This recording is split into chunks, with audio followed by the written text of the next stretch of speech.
the way to overcome an energy-induced rise in populism isn't to suppress the political freedoms and speech of those who are angry. It is to shift your policies. This war is going to be ended militarily. Russia will win the war, and Russia's terms will be imposed militarily. The Russians are going to win the war, and how Europe loses the war will define how Europe and its trajectory, both geopolitically and economically, will behave in the years and decades to come. It's literally still at the stage where the strongest proponents of net zero view every failure not as proof to change course, but as proof to double down and do more.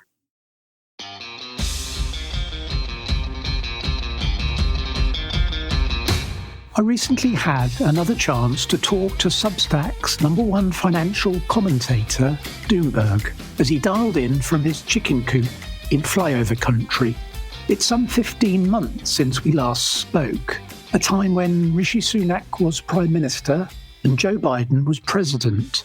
Much has happened subsequently in areas of energy policy, energy markets, politics, and global trade and conflict, and I was keen to catch up with the green chicken. Doomberg uses his expertise in understanding our fundamental and complex requirement for energy and how it impacts the wider macro and geopolitical scene. And as usual, he does not pull any punches in his well-reasoned views. We discuss the rise of populism and the long-term outlook for energy supply and demand. In particular, how the additive energy requirements of AI might counterintuitively lead to much lower oil prices. It's all to do with the unique economics of US shale and AI's enormous demand for US natural gas. Doomberg also offers a no-holds-bar view of the outlook for a post-Ukraine war Europe and the need for a political realignment. Whatever you think of his views, it's hard to fault the reasoning of his logic. But of course, none of what you're about to hear is advice of any kind and is only for your information and entertainment. As always, you should take personal financial advice prior to investing a penny of your money into these crazy markets. And with that, please enjoy my conversation with the green chicken Doomberg. We start with some of the highlights from our last chat in January 2024. Brought to you by Progressive Equity. Doomberg, welcome back. It's been a while. Jeremy, almost a year. More than. January 2024. I was taking a look just yesterday. So when we last spoke, Biden was your president and Rishi Sunak was our prime minister. How did things turn out for you? They turned out fine for us. I mean, when you're chronicling the news and the news flow that occurred from last January to today, unfolds, it makes for no shortage of interesting things to write about. And it also, again, luckily for us, piques the interest of our subscribers to want to read it. And so, yeah, it's been great, actually, overall, and interesting, fascinating, historic, all things I'm sure we'll get into over the next hour or so. Not only Donald dodged a bullet, but I guess the US political system did in a way. Yeah, I think the disaster scenario would have been a disputed election either way. And that certainly was avoided. I think the US is still dangerously polarized. And we are one lunatic away from risking societal unraveling that would have occurred if the shooting in Pennsylvania had not missed its target by a few inches. But yeah, for sure. The whole narrative around that shooting, the backstory on who was to blame, why it happened, how it was allowed to happen, it's gone very quiet.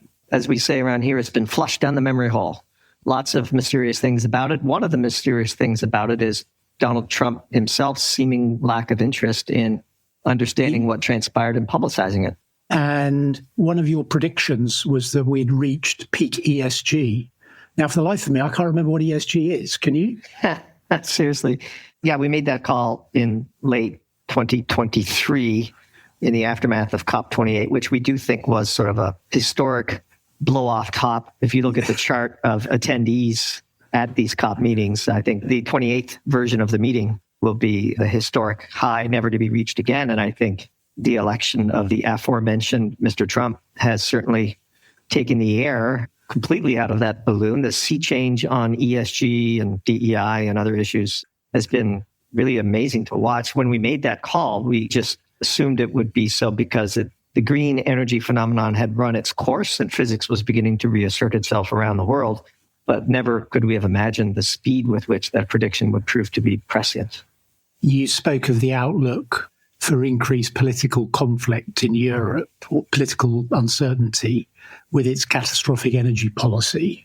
Where do you think we are now, and how do you see it from where you are? Boy, we were pretty spot on with the predictions last January, because I think we've seen a really amazing semantic shift in the definition of the word democracy across Europe. I think democracy, as spoken by the members of the European Commission, for example, and their allies in Brussels, should have the word "there" in front of it, because democracy to those people means they remain in power. And we've seen it across Europe. Lawfare against Le Pen, canceled and annulled elections in Romania, the threatened cancellation of the right-wing party in Germany. Austria right-wing party wins a plurality of the vote and can't form a government. All manner of chicanery that is inconsistent with the definition of democracy as I understand it has been unfolding. And in our view, this is a metastable situation that cannot go on for much longer. Populism is a response to the forced implementation of unpopular policies. Your standard of living is defined by how much energy you get to harvest collectively across society. People don't like it when their standards of living go down. And when you mess up your energy policy, as the British have done, and as Germany has done, and as much of Europe has done, you provoke a very natural response. People are attracted to populist figures like Donald Trump in the US. I think the US is further ahead in this regard and is buffered by the fact that it's the world's largest energy gigapower. We did some analysis, when van der Leyen was talking about rearming Europe. The continent literally doesn't have the joules to rearm. The 27 member states of the European Union consume 40 exajoules a year of hydrocarbons, and collectively they produce 6 exajoules per year of hydrocarbons. That means they have to import and, therefore, pay the full cost of capital of every single player involved in the supply chain, 34 exajoules of energy. And to contextualize that for people listening, that is roughly the size of the entire U.S. natural gas production, which is around 37 exajoules. Wow. And so this starves heavy industry of access to plentiful and cheap energy. Heavy industry eventually contracts and moves offshore. Heavy industry is synonymous with blue-collar jobs. And when blue-collar workers are out of work, they tend to be susceptible to people who come along and promise that they'll make everything right. We're seeing Mr. Farage surge to the lead in Britain using this tried and true strategy. The way to overcome an energy-induced rise in populism isn't to suppress the political freedoms and speech of those who are angry. It is to shift your policies. To us, it's a shockingly simple problem to solve, and yet few, if anybody, contextualize politics through the lens of energy, which I suppose is the market inefficiency that we're happily occupying. Trump seems to be targeting lower oil prices. Well, he's just been in Saudi Arabia, and as you pointed out, the Americans, the Russians were meeting in Saudi ostensibly to talk about Ukraine. The point of the Trump tariff liberation day, Saudi Arabia basically announces that OPEC plus supply is somewhat for the birds. Yeah. Our view is that a deal was cut of some kind. What was given in return is unknowable, at least contemporarily. We did watch with interest the nature of the reception given to Donald Trump, which I suppose was pretty remarkable. Just the theatrics of it all was pretty amazing. Trump is a deal maker, and there's lots of money in the Middle East. Who knows what was traded, but our view is that Trump wants $50 oil and looks likely to get it. Globally, across the energy complex, which is how we like to view the energy market, all of the primary hydrocarbon inputs seem to be in good supply, with the possible exception of the refilling season in Europe, which is a small risk on the board that we're keeping an eye on. One of our favorite charts is we look at the price of oil, natural gas in the U.S., landed LNG and coal, all plotted in dollars per million BTU. So you can harmonize the energy content. When you do that, Brent and landed LNG tend to trade in lockstep with each other because they're substituted. And coal and U.S. natural gas tend to trade around each other. And as a sort of general rule, natural gas and coal should be very cheap, and LNG and Brent should be more expensive and trade within close proximity to each other. And when we see that situation, what that tells us is that the global energy markets are balanced. When you start to see significant deviations from what we would call equilibrium numbers like that, then we suspect that there are some issues in the economy. So let me give you like a real example. On an energy content basis, there's 5.8 million BTUs in a barrel of oil. And so if you just take the price of LNG and multiply it by 5.8, then you get sort of the cost of a barrel of oil. And today, as we're talking, landed LNG, Dutch TTF in the Netherlands, is 11.50 per million BTU times 5.8, gets you roughly in that lower $60 a barrel range, right in lockstep with Brent crude. So as we're talking today, Brent, I believe, is 67 and landed LNG is 64. We would call that in equilibrium. And during the energy crisis that started in Europe in 21, 22, we saw landed LNG touch $100 a million BTU intraday, which is, the equivalent of nearly $600 a barrel of oil, which is completely out of whack. And that's how you know that you're in an emergency. When everything is balanced and normal, that's the kind of prices that we see on the board. And so that's where we are today. The tariff situation is causing significant perturbations to the real economy, which is going to be a negative hit on the demand side. And Trump has convinced the Saudis to effectively bring extra supply to the market. There is, of course, the beginning signs of curtailment in the U.S., where perhaps the break-even cost of production is getting uncomfortably close. But there's scenarios where that actually doesn't matter much anymore, which I'm happy to get into. But overall, very well balanced. More headwinds than tailwinds would be our current view. And assuming we do get $50 oil, how sustainable would that be? And what are the implications? I mean, you've touched on the implication for the shale producers in the US. So that's actually a little more nuanced, which I'm happy to get into. So one of the big changes to the primary energy markets that very few analysts have really worked into their models is this convergence of producers who co-produce both natural gas and oil at the same time. And so in the US today, half of the crude produced and 3/4 of the natural gas produced are produced in this way. And so much depends on the fate of the price of natural gas in the US. As we're speaking, it's $3.50 a million BTU, which is the energy equivalent price of around $17 a barrel. The break-even price is estimated to be in the low $2 range for dry gas drillers. So imagine a world where, incremental demand for data centers to power AI soaks up natural gas supply and puts a bid under the price of natural gas to $5 or $6. What the break-even price to produce a mixture of gas and oil in the Permian at $6 a million BTU natural gas is wildly different than the break-even price at $3.50.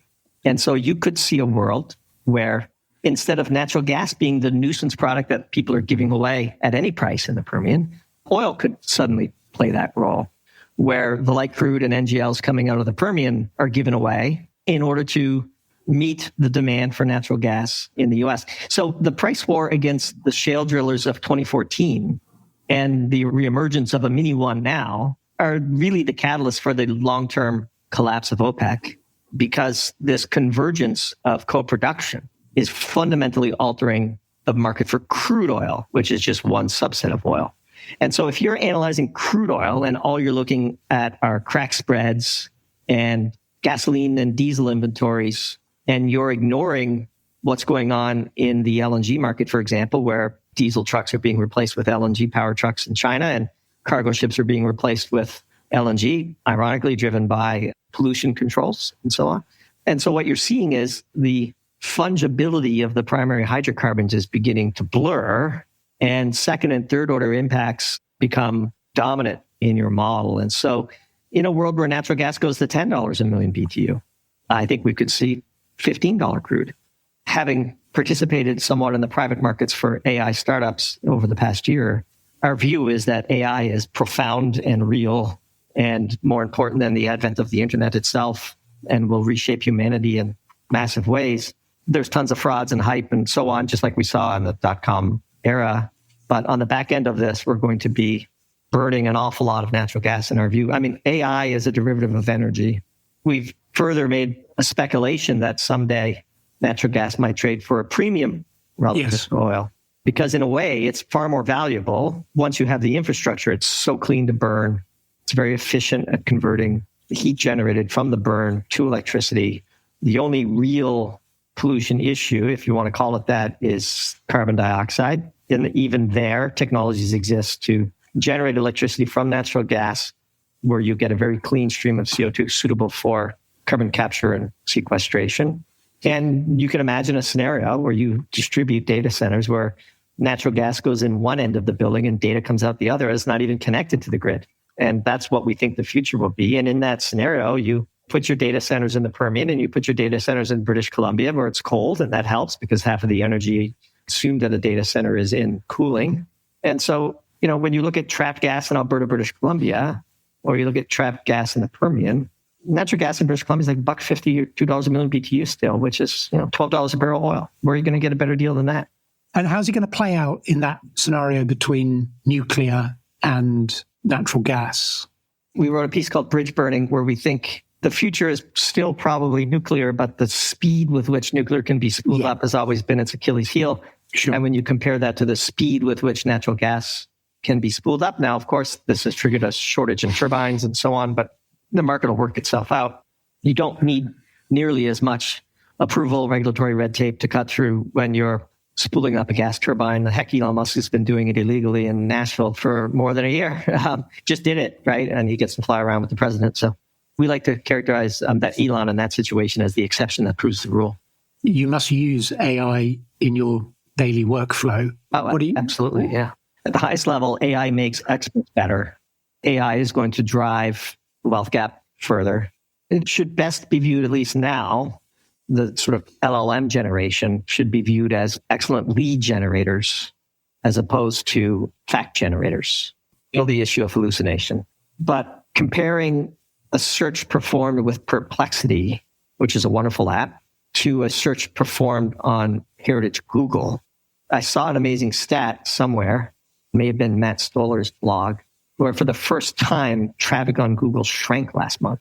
They tried to deny it, I think. Yeah. Yeah, I think someone connected to Apple has suggested that has been the case. Yeah. I think it's, it feels right. It does. Yeah, it does. The thing that we like about Perplexity is it gives you the links to go and do that double checking. You pay $20 a month and you get Perplexity Pro.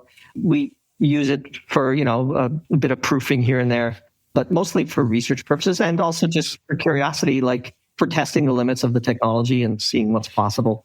It still doesn't quite pass the Turing test.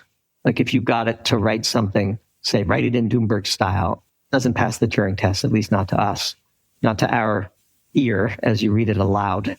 But it's quite good already. And the cutting edge stuff is pretty scary. There's all manner of societal convulsions ahead. Entire job families about to be wiped away, and huge fraud risk as the ability to copy somebody's likeness spreads. One of the scariest part of the AI revolution is just the speed with which the open source AI development is racing ahead of what you see in the news. OpenAI, they're behind in our view. I can't quite understand the justifications for the valuations that we're seeing, but there are no guardrails in the open source.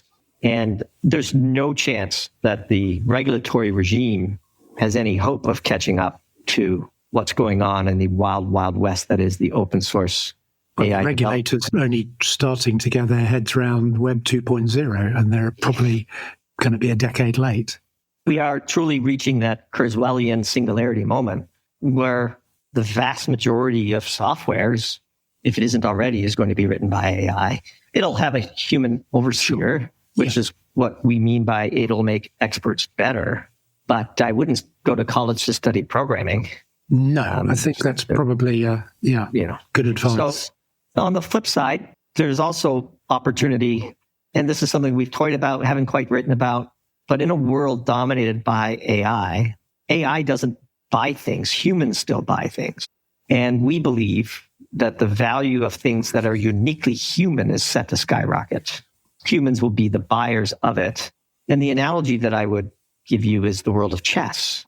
Yeah. So chess is largely a solved problem in the sense that no human anywhere could ever hope to draw even a pedestrian chess engine that you could run with nothing more than the power of your iPhone. I think Gary Kasparov claims to be the last human champion. Yes. So Magnus Carlsen could play a pedestrian engine 1,000 times and never hope to draw it even once. And yet, the worldwide popularity of chess has never been higher. Yeah. And what has been created around the world of chess is an ecosystem of human content. And people aren't excited about watching computers play each other. They're excited about the 10-year-old prodigy who gets a draw against Nakamura, or these two people who don't like each other. One of them blundered at a critical moment. The human drama. Time controls are shortening because their attention spans are shortening. Talking of chess, can't resist this segue. Donald, tariffs. Is he playing 4D chess or is he just causing chaos? You know, he's a tough one. First of all, it should be recognized that the media in general and the European media in particular spin enormous frenzies around Donald Trump and report him in the most grotesquely unfair way. And he's still all or many of the things that they claim that he is. Both things can be true. We would not have rolled out the tariff strategy in the way that he did, but we're not Donald Trump and we're not the president. Our contacts in industry were flagging to us recession risk all the way back in February, just based on the threat and uncertainty around tariffs. Because when you are running a just-in-time global supply chain, who wants to own title of something that's crossing a border when you don't know what you'll have to pay to get it crossed? And so it is massively disruptive. At the same time, disruptions are just the seed of future economic activity. The gross domestic product is a measure of activity. And to circumvent such disruptions requires incrementally more activity. It's less efficient. There's going to be significant deadweight losses. But, you know, one of the challenges with the real world is the cash management cycle is more spot and less about the future. So if you're running a business and you have to worry about working capital, and you are judged, especially in the Western financial world, by the efficiency with which you use your capital, either debt-derived or equity-derived, but that efficiency is being thrown up in the air, which means there's an expense to be paid. There's a burden somewhere. Who suffers that burden remains to be seen. Depends on your moat and Porter's 5 forces and all of those standard things they teach you in business school. But there is significant loss that has to be picked up somewhere. But in the end, Trump is trying to do something profound, which is to undo the past 50 years of financialization of the global economy and deindustrialization of the U.S. economy. Unclear whether he'll be successful. One of the big challenges is that he has a limited window of opportunity with the political capital he has assembled, namely between now and the midterm elections, in order to accomplish something that took 50 years to create. So who knows? We watch with great interest. Last point I would say, your question was around chess and so on. He's almost always underestimated. He has been very clear with what he intends to do. His Agenda 47 videos were crystal clear, and he is doing exactly what he ran on, and his supporters are still in lockstep support for him. But it's unclear to me whether it's about tax reform or an attempt to genuinely change the world order that will deliver manufacturing jobs to the US Rust Belt. I think it's that. I think he genuinely has been, and by the way, he's got a 50-year track record of saying exactly this. You can go watch the old Oprah. Yeah. No, I mean, if it is all a game, then he is playing it with incredible consistency and discipline. Yes. Okay. I do believe that he genuinely thinks that the U.S. has gotten a raw deal. The part that I don't think he quite understands is the reason the U.S. underwent deindustrialization is because it is the holder of the world's reserve currency, and you can't be both. Trump's had 4 years to lament over how his first term went and to plan his comeback, which was driven by significant urgency given the wave of lawfare that was thrown against him And it was it was the White House or jail, really, wasn't it? It was the White House or jail. Could have been jail, then White House at one point, it looked like. He's also had 4 years to strategize about what he would do in the event that he returned. And so he has hit the ground running with far more efficiency, far more knowledge, surrounded by far more experts in their domains, as you correctly point out. The media likes to pick on a few of his appointees. Pete Hegseth comes to mind. But by and large, especially in the second and third levels of authority, he has staffed his administration with deep subject matter experts that understand what he's trying to do and are loyal to him and willing to do their best to implement it. Chris Wright, for those that don't know, is the Secretary of Energy now. He is a serial entrepreneur in the energy sector, founded, I believe, at least 2 companies that went on to become unicorns. And in his role to just prior to joining the Trump administration, he was the founder and CEO of a company called Liberty Energy, which sells services into the shale boom. Chris Wright was early in the shale revolution and very strongly backed by many in industry, although there's an interesting challenge with him. So his job is to produce American energy dominance, to remove bureaucratic red tape. We're seeing a war going on right now, for example, with the Nuclear Regulatory Commission, which is something that we'll be writing about soon. But as we warned our friends in industry, look, I bet 95% of oil and gas executives voted for Trump. They're voting against their stock prices because Trump wants cheap oil. Trump wants cheap gas. Trump wants cheap electricity. And energy companies make money during shortages, not during gluts. Is there any pushback there? Oh, yes. There's rumblings in the industry about how Chris Wright is more of a Trump guy than our guy. And again, I don't know why this comes as a surprise to anybody. Trump has been loudly saying, what do they think dominance means? Right? Yes. It means supply glut. Look, our expression is that energy companies get to build stuff during Republican administrations and they get to make money during Democratic administrations. So the trade will be, we'll open up all kinds of land for your drilling and we'll fill up the Strategic Petroleum Reserve with long-term contracts that allow you to term it out and to finance your operations.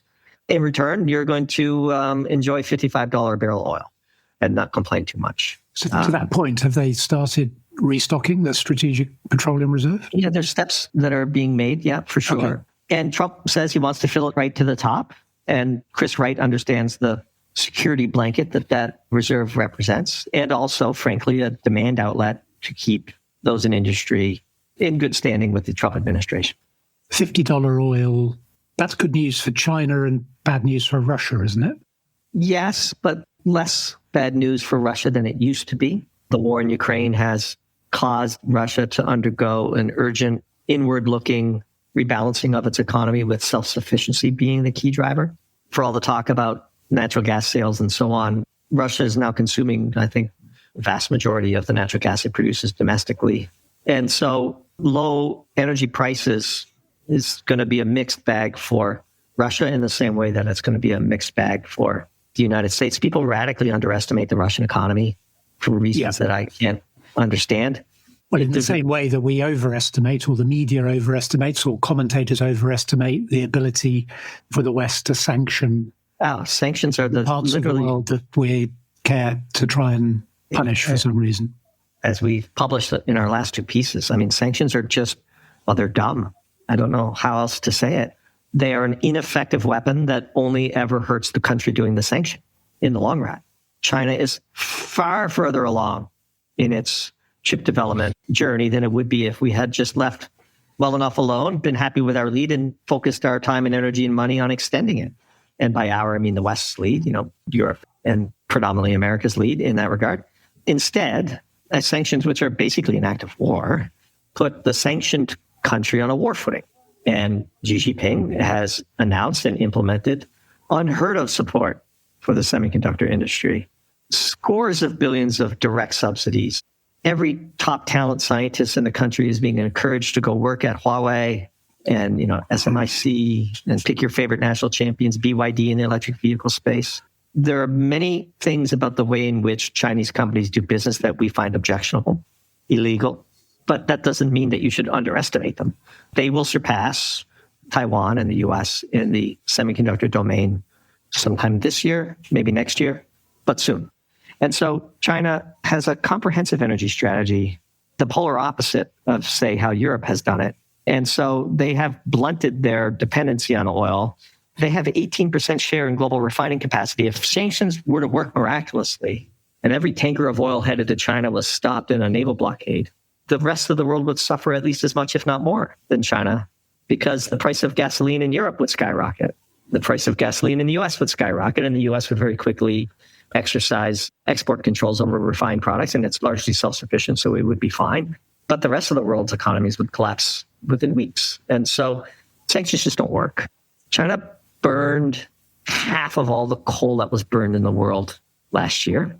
And they had announced and started construction on something like 95 gigawatts of new coal plants just in 2024. And meanwhile, we have the Labour government in Britain happily celebrating the closure of the last coal-fired power plant in the country as though that matters. It's pretty amazing to watch. Well, and at the same time as nationalising our last furnace steel manufacturer. Yeah, you don't get to have nice things if you mess up your energy policy. And among the nice things that you don't get to have is a steel industry. What did you make of Tony Blair's intervention on this net zero? Did you see that? I have not, but I can imagine. Perhaps you could give me a few sentences and I'll... He, I think, at a very politically deliberate time, just before some local elections in the UK of 2 or 3 weeks ago.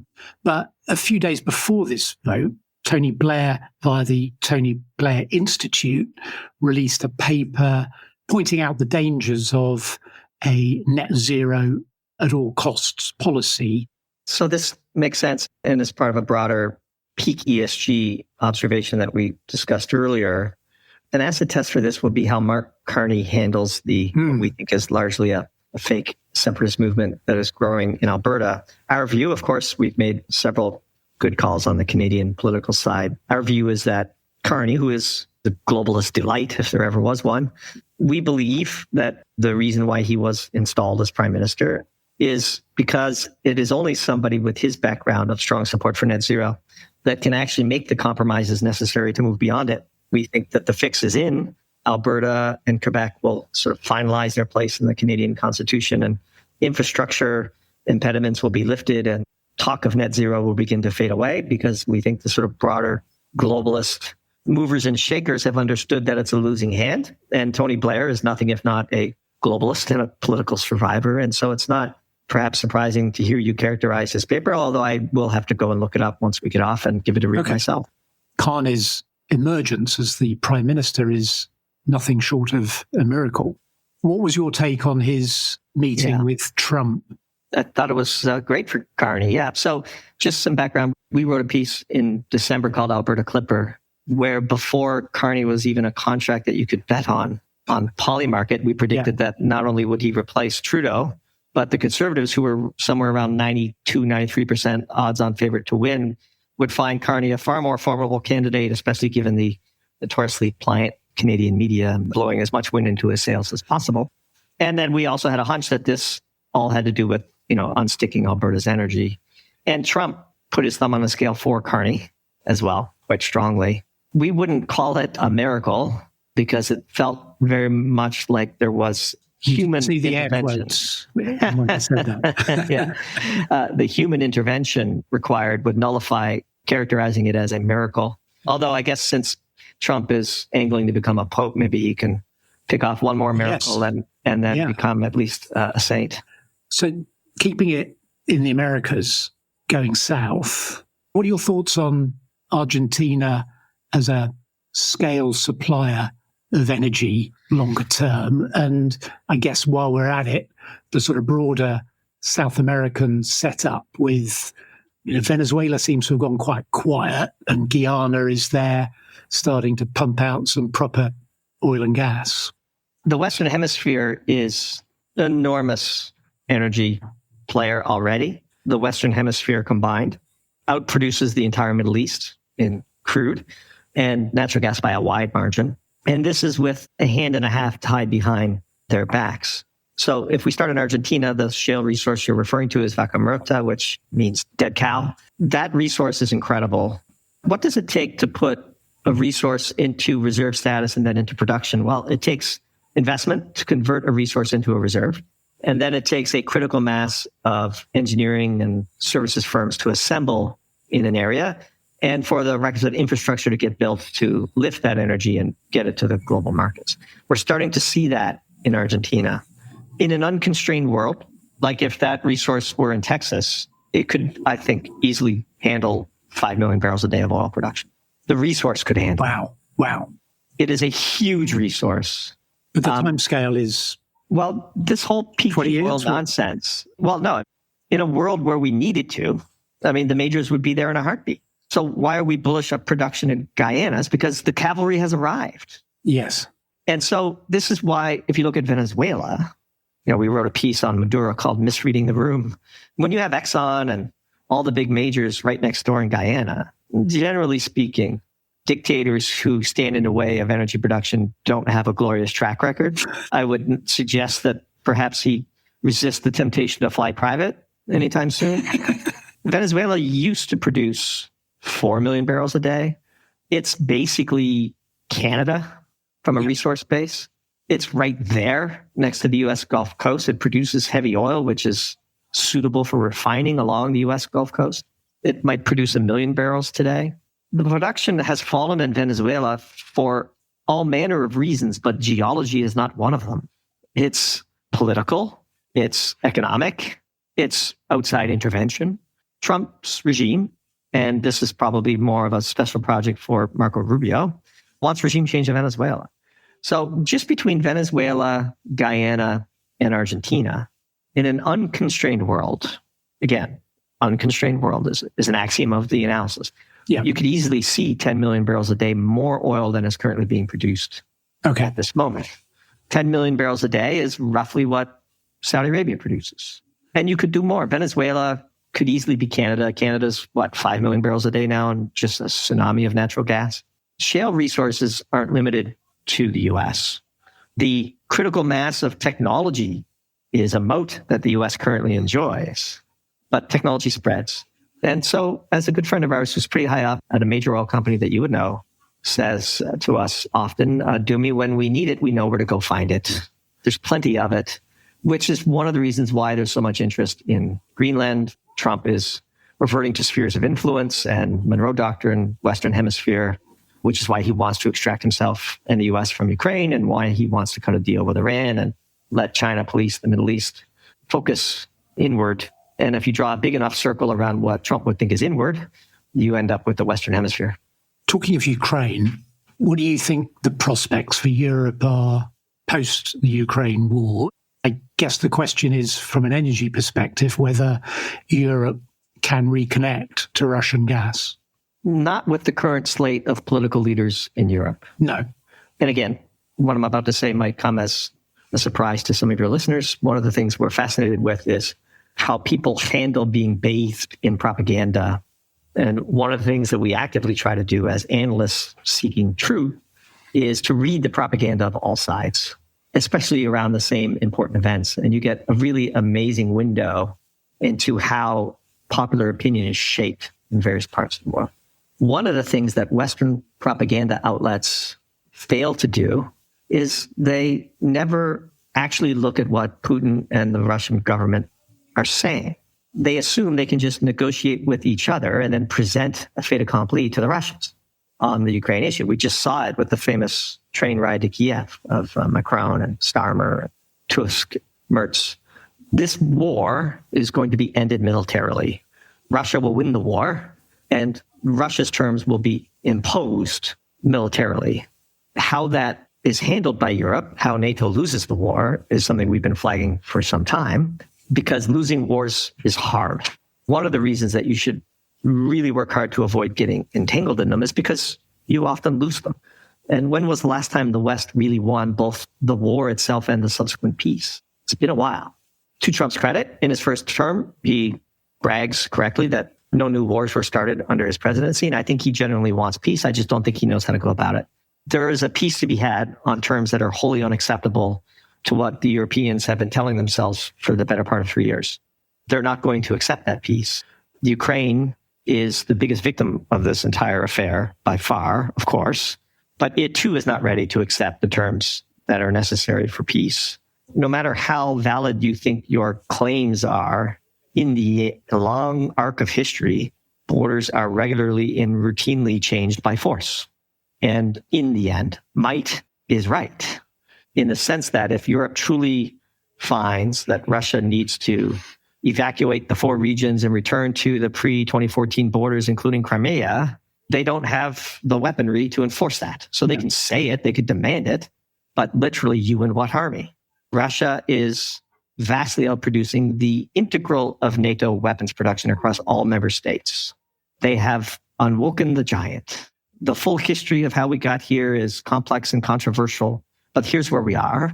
The Russians are going to win the war, and how Europe loses the war will define how Europe and its trajectory, both geopolitically and economically, will behave in the years and decades to come. The current slate of leaders are incapable of reconciling with this fundamental axiom of physics. The depressing things about that scenario is that Europe, more generally, coming back to what you were saying earlier about their democracy, is the replacement of the leadership of Europe is not as straightforward as perhaps it might be in other places. Like the US, for example. For example, yeah.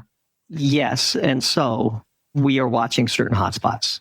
Hungary, we note with some interest the efforts to remove Hungary's veto for the upcoming, I believe, 17th sanctions package. Yeah. Serbia, Romania, of course, and even East Germany versus West Germany. The future borders of Germany are in doubt, in our view. How the debt brake was removed was extremely anti-democratic, we should say. And roundly celebrated by everybody in this part of the world. In the media, yes. Again, propaganda. It's going to be fascinating to watch. We know it actually with interest that... So Germany with uncertain borders that is rearming, haven't we seen this movie before? Well, fascinating that you should say that. Which side was Britain on the last 2 times? Yeah. Russia and Germany fought a war. It is amazing to see. And if you, again, 5 years ago, if you'd have said that this is what would happen, we have a tank battle in Kursk. We have an open war on the Eastern Front. The Red Army is marching from east to west, which they know how to do. And here we are. It's amazing to watch. I think absent regime change in Ukraine and an overhaul of political leadership in Europe, neither of which seems particularly likely, there is no real overlap in the stated positions. If you listen to Zelensky talk about his conditions for a peace, they are so far apart from what the Russians are saying is their conditions for peace, which Putin has laid out. And so I think when 2 sides are that far apart, the war continues. So coming back to the UK, assuming that Starmer pays heed to his predecessor's advice on energy policy and replaces Ed Miliband, what should his replacement do? And is net zero achievable? Well, no, net zero is not achievable. What should his replacement do? Well, he or she will do none of these things, but they should re-embrace coal. They should invite Mark Carney over and take the CANDU nuclear reactor technology and implement it post-haste all across the country. They should kill all solar programs. Britain is one of the least sunny places in the world. Why would you put solar panels in a place that has a capacity factor of 9%? Britain should make it far easier to produce oil and gas in the North Sea. Look at how Norway's doing compared to how Britain is doing. The profits tax on energy producers should be lifted. Incentives should be given to produce and keep energy on the home front. Britain should end the masquerade that burning wood is somehow better than burning coal. Burning wood is carbon neutral. If anybody's been around a campfire, I think basically undo the last 40 years of British energy policy. I think that Blair's positioning is to give Starmer air cover to throw Ed Miliband under a bus in due course, because I think he has realised, I think they've both realised, that his only chance of getting re-elected is to get some growth into the economy, and the only way to do that would be to attempt a reversal of the net zero absolutism. Yeah, these are difficult battleships to turn around. Of course. And the trajectory and the momentum of that which has already transpired, for example, the critical mass, the cavalry that we discussed, that cavalry is going to be very hesitant to make capital commitments that span decades. You have a whiplash By the way, same thing happening in the US, but for different reasons.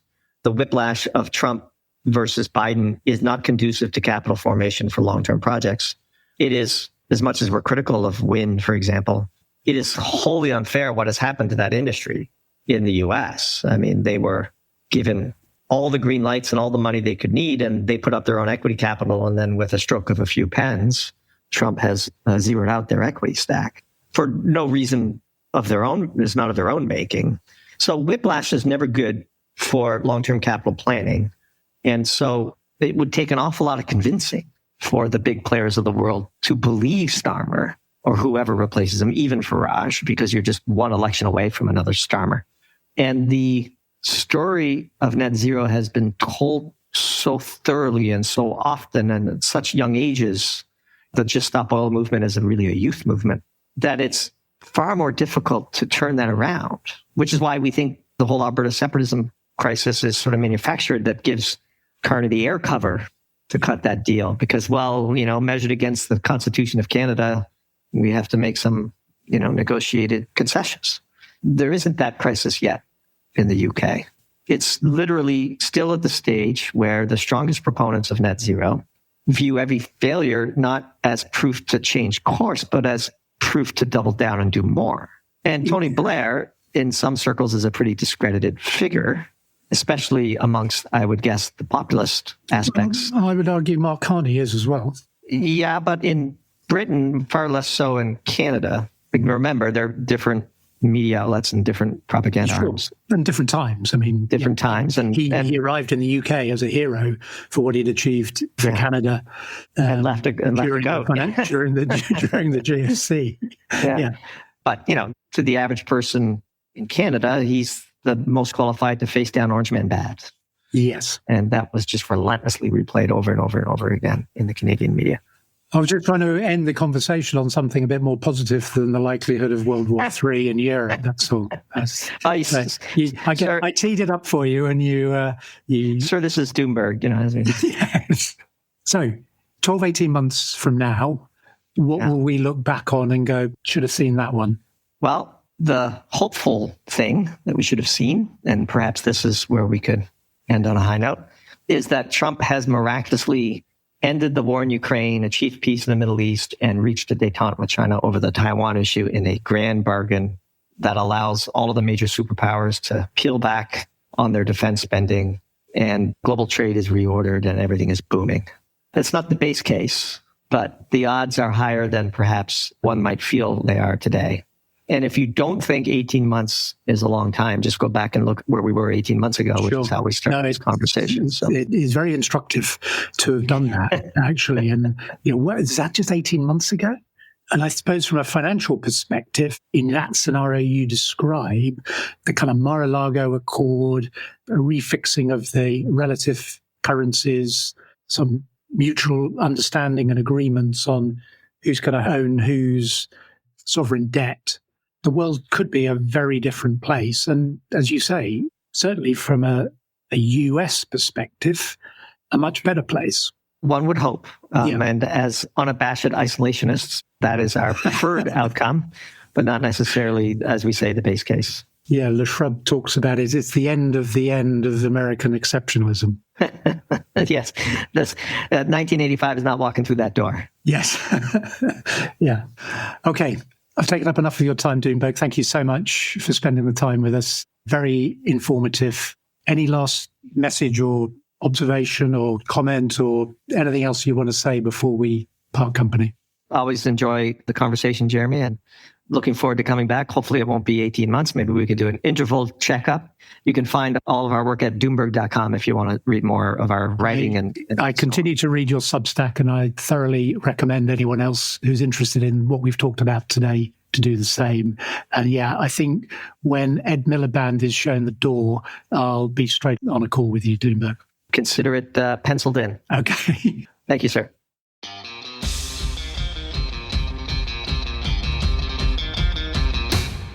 Brought to you by Progressive Equity.